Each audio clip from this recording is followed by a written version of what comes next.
everyone, welcome back to Rat Burger. We're on chapter 25 and 26 today.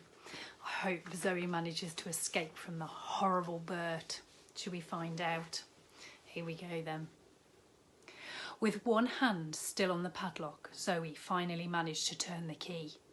She yanked her head over her shoulder and, taking a cue from the rat in the laboratory, she sank her teeth into Bert's arm as hard as she could. "Ow!" shouted the malevolent man. In a reflex reaction, his huge hand jumped off her tiny shoulder, yanking out a huge clump of her ginger hair. Zoe flung the huge metal door of the warehouse open and ran into the industrial estate. The place was deserted, with sickly streetlights illuminating a wide street of empty, cracked concrete. Weeds grew out of the cracks. Not sure of where to go, Zoe just ran. Ran and ran and ran. She was running so fast she thought she would trip over her own legs. All she thought about was putting as much distance between her and Bert as she could. The estate was so huge, though, that she was still not outside of it yet. Without daring to look back, she could hear the van's engine starting up and Bert grinding it into gear. Now Zoe was being pursued by a blind man driving a van. Finally, she turned around and saw the van completely miss the open door and crash out of the wall of the warehouse. Crash! The impact didn't stop it, though. Instead, the van sped faster and faster towards her. Squinting, Zoe could just see the dark holes where Bert's eyes had once been behind the windscreen. Just below him, his nose was twitching feverishly. His smell radar clearly turned to its small ginger girl setting. The van was heading straight for her and travelling faster and faster by the second. Zoe had to do something, or she would be roadkill. And fast. She darted to the left, and the van lurched to the left too. She rushed to the right, and the van careered to the right. Behind the steering wheel, Bert's evil grin widened. There he is, look.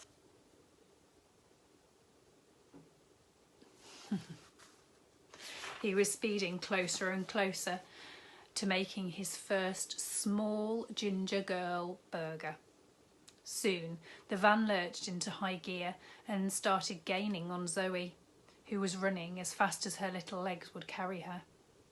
Ahead, she spotted some bins with a pile of long-forgotten rubbish bags piled up beside them. Her mind was racing faster than her legs, and she came up with a plan. Zoe jumped over the bins and picked up a particularly heavy sack. As the van hurtled towards her, she threw the bag at the bonnet of the van.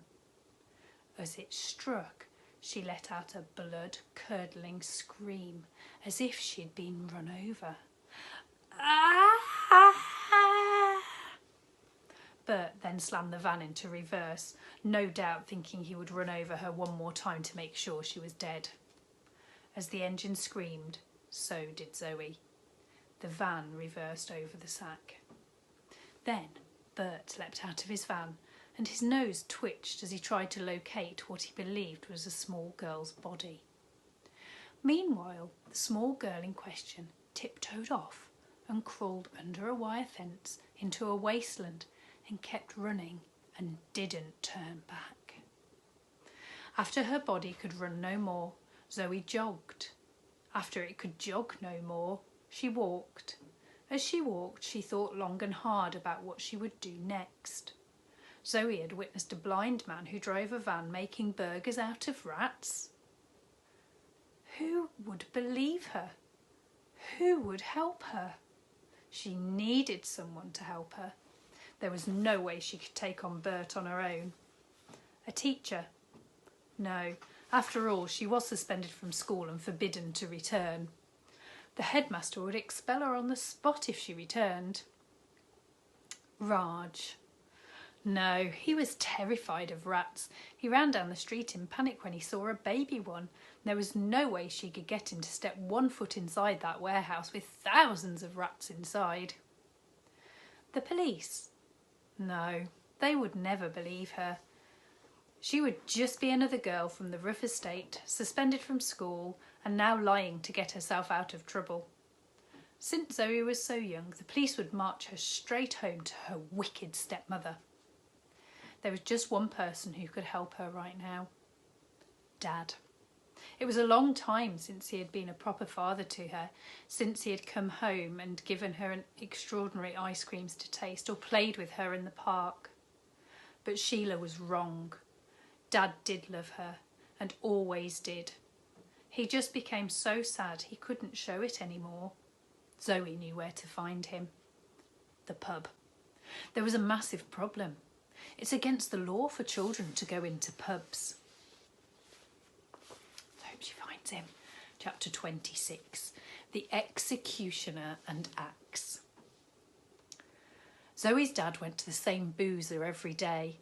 A flat-roofed pub on the edge of the estate, with the cross of St. George hanging above the door and a ferocious-looking Rottweiler tied up outside. It was not a place for little girls. Indeed, the law said that only those over 16 were allowed inside. Zoe was 12. Even worse, she was small for her age and looked younger. The Executioner and Axe was the name of the pub, and it was even less welcoming than it sounded. Carefully stepping round the Rottweiler, outside, Zoe peered in through the cracked window of the pub. She saw a man who looked like her dad sitting alone, slumped over a table, a half-full pint glass in his hand. He must have simply fallen asleep in the pub. She banged on the cracked window, but he didn't budge. Zoe knocked harder this time, but Dad did not raise from his slumber. Now, Zoe had no choice but to break the law and go in. She took a deep breath and stood up on her tiptoes to make herself a bit taller, though there was zero chance anyone would think she was old enough to be in there. As the door swung open, several fat, bold blokes wearing England football shirts looked round and then down to Zoe's height. The pub was barely a place for women, let alone girls. "Get over here!" shouted the ruddy-faced landlord. He also had a bald head, framed by some wisps of hair at the side and a ponytail. There was a tattoo on his head that said West Ham. Well, actually, it didn't. It said Ma Tessu. He had obviously done it himself in front of a mirror because it was backwards. "No," said Zoe. "I need to get my dad." "I don't care," barked the landlord. "Out! Out of my pub!" "If you chucked me out, I will report you to the police for allowing underage drinkers in here." "Who the blazes do you mean? Who?" Zoe took a sip of the old toothless man's pint from a nearby table. "Me," she said triumphantly, before the disgusting taste of alcohol permeated her tongue and she felt suddenly a little more sick. The ruddy-faced man with the ponytail was evidently quite befuddled by this logic and fell silent for a moment. Zoe approached her dad's table. "Dad!" she shouted. "Dad!" "What? What's going on?" he said, waking up with a start. Zoe smiled at him. "Zoe, what on earth are you doing here?" "Don't tell me. Your mum sent you." "She's not my mum, and no, she didn't." "So, why are you here?" "I need your help." "What with?" Zoe took a deep breath. "There is a man in a warehouse on the edge of town who, if we don't stop him right now, is about to turn my pet rat into a burger." Dad looked entirely unconvinced and pulled a face suggesting his daughter had gone more than a little loopy. "Pet rat? Burgers? Zoe, please." Dad rolled his eyes. "You're pulling my leg." Zoe looked her father in the eye. "Have I ever lied to you, Dad?" she said. "Well, This is important, Dad. Think, have I ever lied?" Dad thought for a moment. "Well, you did say I would find another job. You will, Dad, trust me. You just have to never give up. I have given up, said Dad sadly. Zoe looked at her father, so beaten by life. You don't have to. Do you think I should give up on my dream of having my own performing animal show? Dad frowned. Of course not. Well, let's make a deal of us that neither of us will forget our dreams then, said Zoe. Dad nodded uncertainly.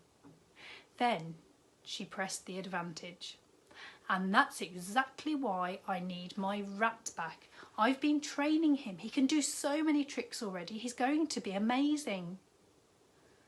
But a warehouse? Burgers?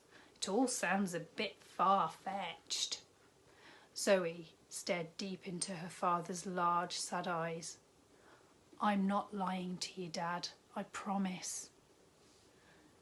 Well, no, but... he spluttered. There are no buts, Dad. I need your help now. This man threatened to turn me into a burger. A look of horror crossed her father's face. What? You? Yes. Not just the rats? No. My little girl into a burger? Zoe nodded slowly. Dad rose from his chair. The evil man. I'll make him pay for that. Now, let me just have one more pint and we'll go. No, Dad, you need to come now. Just then, Dad's phone rang. The caller's name flashed up on the screen. It read, Dragon. Who's Dragon? It's your mum. I mean, Sheila. So Dad had Sheila in his phone as Dragon? Zoe smiled for the first time in ages. Then Zoe had a horrible thought. Bert could be with her. Don't answer it, she implored. What do you mean, don't answer it? I'll be in so much trouble if I don't. He pressed the button on his phone. Yes, love, said Dad in an unconvincingly affectionate tone. Your stepdaughter. The little girl shook her head violently at her dad. No, I haven't seen her, lied Dad. Zoe breathed a sigh of relief. Why? He asked. Dad listened for a moment, then put his hand over the receiver, so what he was about to say could not be heard. There's a pest control man at the flat, and he's looking for you. Said he is returning your pet rat unharmed. Wants to give it to you personally, just to be safe. It's a trap, whispered Zoe. He's the one who tried to kill me. If I see her, I will call you straight away, my love. Bye-bye. Zoe could hear her stepmother screaming on the other end of the phone as Dad ended the call. Dad, we need to go to this warehouse right now. If we run, we might just beat him to it and save Armitage. Armitage? He is my pet rat. Oh, right, Dad thought for a minute. Why is he called that? It's a long story. Come on, Dad, let's go. There's no time to lose.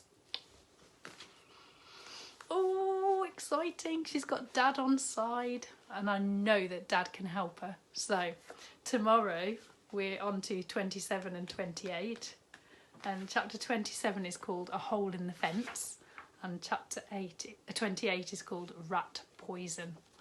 Oh, I hope Armitage is okay and I hope they can save him. Oh, it's getting exciting. I can't wait for tomorrow. Tune in again tomorrow and we'll find out what happens. Enjoy the rest of your day, Year 4, and I'll see you tomorrow. Take care. Bye.